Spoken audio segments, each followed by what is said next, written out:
This is Eagle Owl, and today we're going to talk about Cooper DeJean, bad hamstring. Also, CJ Gardner Johnson spoke with RG3 and spoke about the team bonding. And lastly, Nakobe Dean, possible starter, long shot. But let's get straight into it.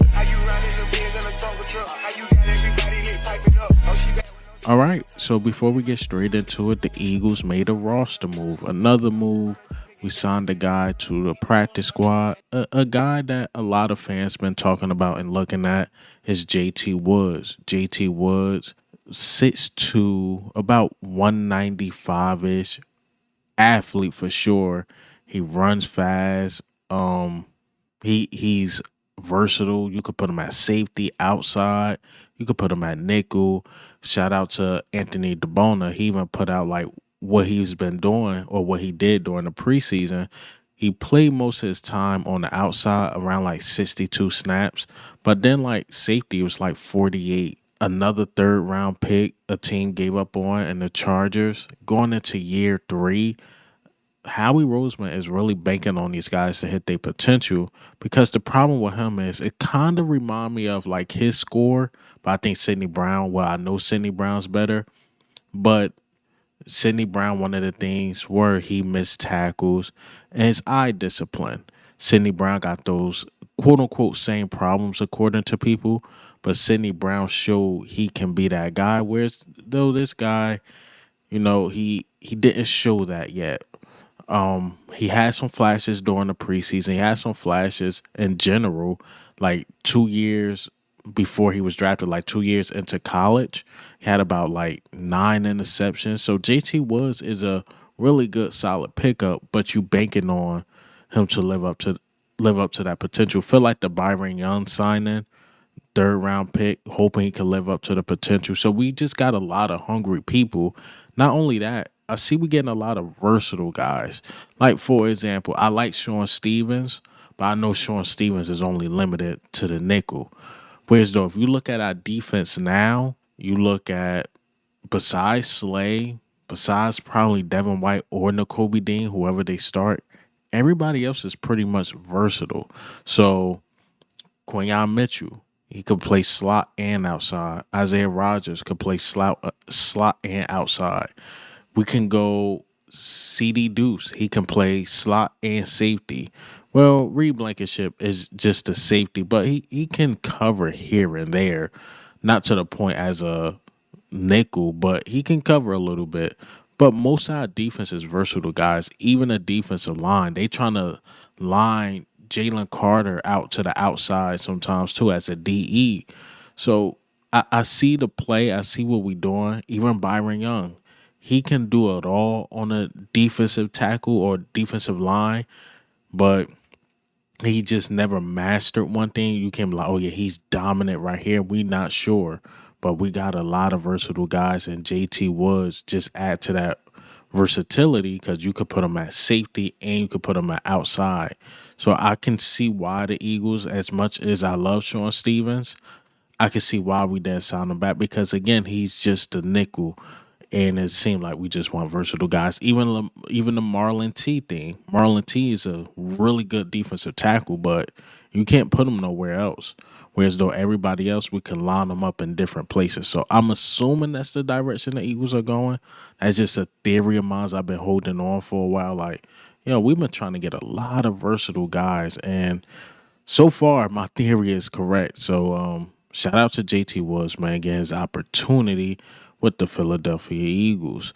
And I want to talk about the team captains. The team captains came out. There was only one guy left off, and I was wondering why, but we're going to go over the team captains. So you have Lane Johnson, Jalen Hurts, Brandon Graham, Jordan Mailata, his first year. Shout out to Jordan Mailata because he deserved it. You got Jake Elliott, A.J. Brown, and Darius Slay. I like it. Devontae Smith obviously not on there. I think maybe Devontae Smith didn't want that. He just wanted to play ball. Probably didn't even want to be labeled a captain. And Devontae Smith is more laid back. A.J. Brown been really outspoken. Jordan Mailata been outspoken. Hell, you could even say Jalen Hurts, even though I know Jalen Hurts damn near get it by default because he's the quarterback, but he's been outspoken. Everybody I named is really outspoken. There's some clips I would go over with Slay, and I'm like, yo, Slay will be a good DB coach, but that's a video for another time. Slay shows some signs like, yo, he will be a good DB coach in this league at some point, if it's not for the Philadelphia Eagles in the next couple years. So shout out to the captains, man. Those are your captains. And this is just a reality check that game one is almost here. And speaking of game one, this Brazil thing is a bit tricky to me. I got AJ Brown don't want to go there. Gardner Johnson put out a tweet, don't want to go there. And even Darius Slay said something about it. Let me play the clip of what Darius Slay had to say. Week one, I'm looking forward to it. I can't wait. But man, I do not want to go to Brazil. And you want to know why? I'm here to tell you why. They already told us not to leave the hotel. They told us we can't do too much going on because the crime rate is crazy. You know what I'm saying? I'm like, NFL, why y'all want to send us somewhere with the crime rate this high? And like, we got the country. So, you know, the first thing people think is like something terrible can possibly happen. I told my family, do not come down there because, like, I'm not going to be nowhere to be found. Really, I'm going to be in a hotel chilling, minding my business, playing my game after a long 9.5-hour flight. So I don't have no intentions on doing nothing. I'm going to eat hotel food. I'm doing everything. But they said, yeah, man, it's going to be pretty crazy down there. You know, the police said they're going to be, you know, try to be the best they could possibly be, the top flight security of the world, Craig. You know what I'm saying? So we hope for that, man. But I do go down there to come down there with a win, go down there. You see, like, the crime rate, and again, AJ mentioned, like, you know, you can't even have your phones out. And it's sad. It's sad if the crime is that bad. But a lot of Brazilian people going back and forth with basically Americans, like, why are we making this big deal, this and that? Well, our favorite team is going 9 hours away to a third world country dealing with wildfires. Whatever's going on in Brazil, it's a lot going on. They trying to ban X over there, so our reporters can't even tweet. So it's like, I don't know. But at the same time, CJ Gardner Johnson said something on RG3 podcast that made me look at it a little differently. But let me play this clip. Balls ain't got a lace on it.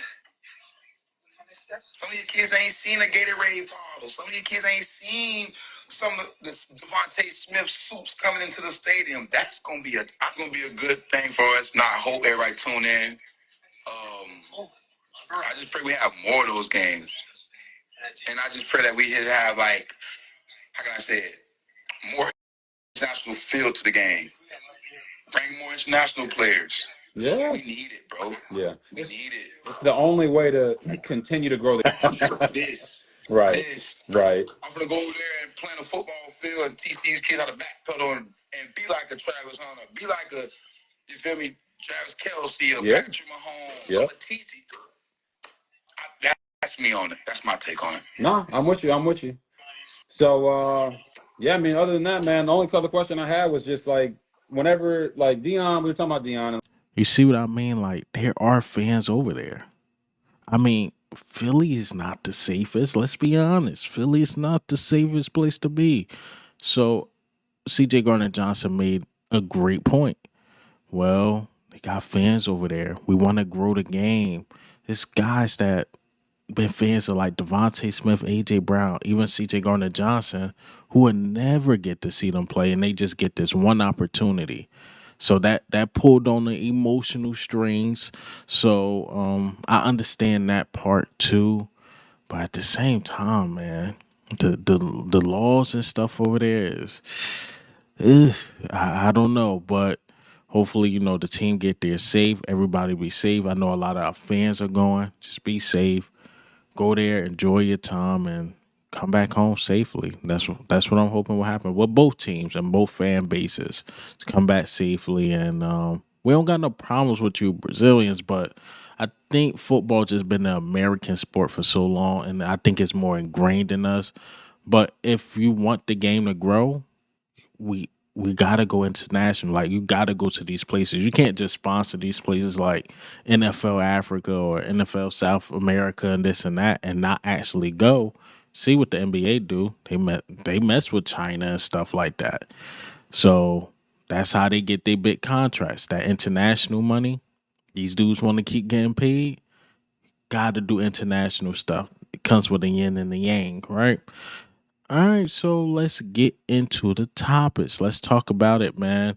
CJ Gardner Johnson, again, he spoke with RG3 and he talked about the team bonding and how this team bonding is growing. He like, we seen what we did when we went to the Super Bowl, but the team bonding this year is different. But let me play this clip. JB, shout out James Bradbury. Yep. As much people talk about him, he's the same guy every fucking day.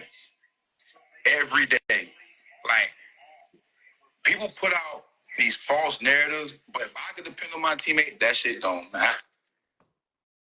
It doesn't matter. Like the scrutiny of Jalen, the scrutiny of Saquon, y'all gotta think, y'all overshadowed by all this. I mean, these guys have had so much success in the game to the point where while we let them be great, let them just the team that we on now, we understand what's asked upon us. Right. But we're not gonna go out our body to give y'all what y'all want. Like I make I know this team and how they get how we orchestrate. Shout out Jeffrey, Howie, Dom, Nick. They put a team together that's Super Bowl type. Right. Only thing about that Super Bowl loss I did understand is the bond we had was you can't replace it. The bond we got now is growing to something that's gonna spark a big bonfire, bro. Like y'all gonna be like, whoa, what? Y'all gonna see like, and I just look at Coach Nick. I appreciate Coach Nick, bro. Like he's a competitive guy. He's like a DeJean, but in a different way. Like so many life stories he tell us. You got when you hear him talk about Brandon Graham and Fletcher Cox and the lanes, you really like, man, I'm gonna go my whole life for this damn team. But ain't no way I'm gonna let BG down here. And but what makes this team great is blocking it out. No. I'm looking forward to it, man. I think it's gonna be a great game out there for you guys. And this is a great conversation, man. We should definitely do this more often. I love it. I love everything CJ Gardner Johnson said in that 2-minute clip. He talked about James Bradbury and just the team in general, how it's growing and bonding and doing all the right things. As a fan, I love to hear it. We got to see it on the field. But he's saying, like, yo, this team, you won't see. It can be a Super Bowl team. I think he wanted to, like, go in on that, but he didn't want to push it too much. Like, all right, we got to play. But basically what he see right now, this can be a Super Bowl team. So I love to hear it. Definitely love to hear it. And let's talk about Cooper DeJean, man. Cooper DeJean, hearing that the hamstring is bad. It is bad, and we got to give him time to recover. And I'm not just hearing this from anybody. Darius Slay said this on his podcast. But let me play this clip. You know what I'm saying? A lot of guys were waiting to see Coop. Coop went out there and played the best he could, you know, definitely come off the hamstring he had all camp. And this was his really true first test. So I know how Eagles fans get. Y'all be patient. Be patient. He gonna be ready. He gonna be ready to go. Our man just came off a really bad hamstring. And hamstrings are nothing to play with. You know, that he gotta trust himself to be able to run, so he don't pull it again. So he know he's doing the right thing. So the team is doing a real good job of just preparing him and his body to get ready to go for the season. So it was good to throw him in there, get a little action, man. Made a couple of plays, made a couple of tackles, definitely some tackle for losses. So we're looking forward to him, man, being a good help to our secondary, man, and in special teams too, because I saw his punt return skills, even though I feel like I return the ball better than him. I mean, is it that bad? Is it that bad? I don't want to go in on Cooper DeJean, but leg broke. Bad hamstring. It's screaming to me like he's not ready. Y'all get mad when I said red shirt, but I don't think he's ready. Because the way Darius Slay emphasized that bad hamstring, that means he might have pushed it. He might have pushed it to play that on week 3 preseason game. He might have pushed it. So I'm saying just let him recover. Let him recover and get him ready for the next season. Because even if Quinyon Mitchell or whatever had to miss a game or two for whatever reason, I think you should put Avante Maddox next. I don't think it should be Cooper DeJean. Cooper DeJean should be redshirted. I'm sorry. I know what y'all saying, get as much playing time as possible. And I would agree with y'all if this team was a bad team. But this team is Super Bowl bound. We don't got time to experiment, man. Just redshirt him. Let him learn. He missed all of training camp, y'all.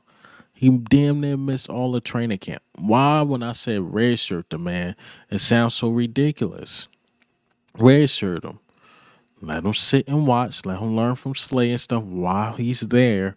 And then once next season come, he'll be ready. Certain guys will be out. Slay might be out. Isaiah Rodgers might be out. So we'll need him then. Just let him learn the game right now, man. Even when I seen him, I'm sorry, in the preseason game, everything looked like it was moving so fast. So just let him sit out and chill. And then again, Slay, the way he emphasized the bad hamstring, just let me know, like, all right, we maybe need to ease up off of him. Maybe he's not 100% yet. I'm just keeping it a buck, keeping it real. All right, and lastly, let's talk about Nakobe Dean. Nakobe Dean, could he be a starter? I don't know, but the unofficial depth chart came out, and let's go over it just a little bit. And I'm gonna go fast. I'm not gonna go into too many details. I want to get to the Nakobe Dean and Devin White. So everything else is pretty obvious, but let's go over the unofficial depth chart. All right, so you have AJ Brown, obviously, Jordan Mailata, Landon Dickerson, Cam Jurgens, Mekhi Becton, Lane Johnson, Dallas Goedert, Jahad Dotson. You see the number? The number is 83 now. So Jahad Dotson got rid of the 87, went to 83. I mean, both are not good numbers, but hopefully, Will Greer got to come out that 13, man. All right, Devontae Smith, Saquon Barkley, Jalen Hurts, obvious. Then edge, you got Bryce Huff. D tackle, you got Jordan Davis. D tackle, you got Jalen Carter. D tackle, you have Milton Williams. And edge, you had Josh Sweat. But linebackers where it gets spooky because they saying this is slash between Devin White and Nakobe Dean. Then it's like Zach Bond is going to be the start on the other side. So I think it's a push between these two. They might go with Devin White, but this is good news for Nakobe Dean, y'all. This is good news because that means he's showing signs like of being the starter, or at least they're going to rotate him in. Because week 1, that can be your starters right there. But by week 10, week 11, it could be totally different. So it's probably something they seen in Nakobe Dean, like he is a starter, but it's one of those unfortunate things. It just came along too slow. Devin White established himself. Zach Bond established himself. Now, to me, he should be starting over Zach Bond, but Fangio really likes Zach Bond, and I don't get it. I like Nakobe Dean. I would like Nakobe Dean and Devin White to be the guys, but look like it's going to be between Devin White / Nakobe Dean or Zach Bond. And Zach Bond looked like the established starter. Just based on this chart. I could be totally wrong, but based on this chart, that's how it's looking. Then you got Darius Slay. Shout out Isaiah Rodgers, man. I put out a tweet too, like, yo, he went from a guy, he might be cut to, he's starting week 1. So shout out to Isaiah Rodgers. Then you got Quinyon Mitchell is to start at nickel. Safety, CJ Gardner Johnson. Other safety, Reed Blankenship. Punter, Brandon Mann. Kicker, Jake Elliott. Holder, Brandon Mann. Long snapper, Rhett Lovato.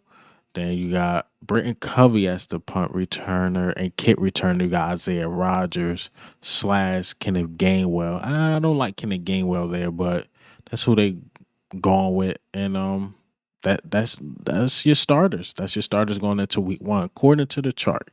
Could be off, but again, that Nakobe Dean one and Devin White one is really interesting. So if I thought I was going to see a slash, it was going to be between Zach Bond and Nakobe Dean. But again, this is more good news for Nakobe Dean that he's making a push, and maybe he can be that linebacker that we thought he can be. Because if not, Trotter Jr., he's on some hills right now. Trotter Jr. might be ready like year 3. I don't think year 2. Year 3, year 4. Let him bulk up, learn the game more, and once he start finishing those hits, he might be ready in the next couple years. So Nakobe Dean, you gotta get it together. Gotta get your playing time now. Show the coaches you're that guy now. But that's all I got for you guys today. The unofficial depth chart. CJ Gardner Johnson, Darius Slay, the move that we made for JT Woods or the signing, and how do you guys feel about everything? But this is Eagle Al, man. I'm up.